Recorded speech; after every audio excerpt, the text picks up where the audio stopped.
हाती घेतलेले आहे, विधायक काम केलेलं आहे, पर्यावरण त्यांनी उपक्रम घेतलेले आहेत, अशा सर्वांचा आपण इथं सन्मान आणि सत्कार केलेला आहे.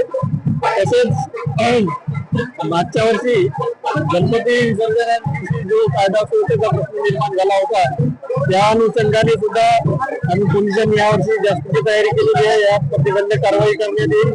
त्यानंतर आपल्या सर्वांना माहितच आहे की यावर्षी भिवंडी शहरामध्ये सीसीटीव्हीचा शासनातर्फे उपक्रम राबवण्यात येत आहे आणि जवळपास 1600 कॅमेरे आपण या शहरात बसवत आहोत आणि त्यातले बहुतांश कॅमेरे आता सुरू पण झालेले आहेत आणि येत्या काही दिवसात संपूर्ण यंत्रणा कार्यान्वित होईल.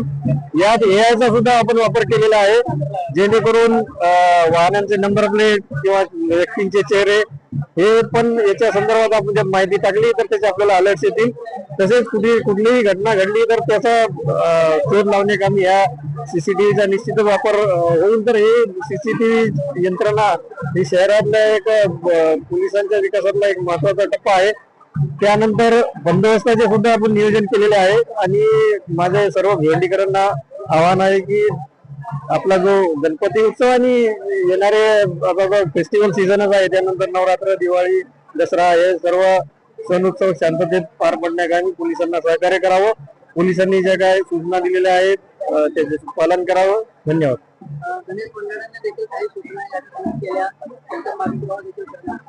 गणेश मंडळांची वेगळी मीटिंग झालेली आहे, त्याच्यात सर्व सविस्तर सूचना दिलेल्या आहेत.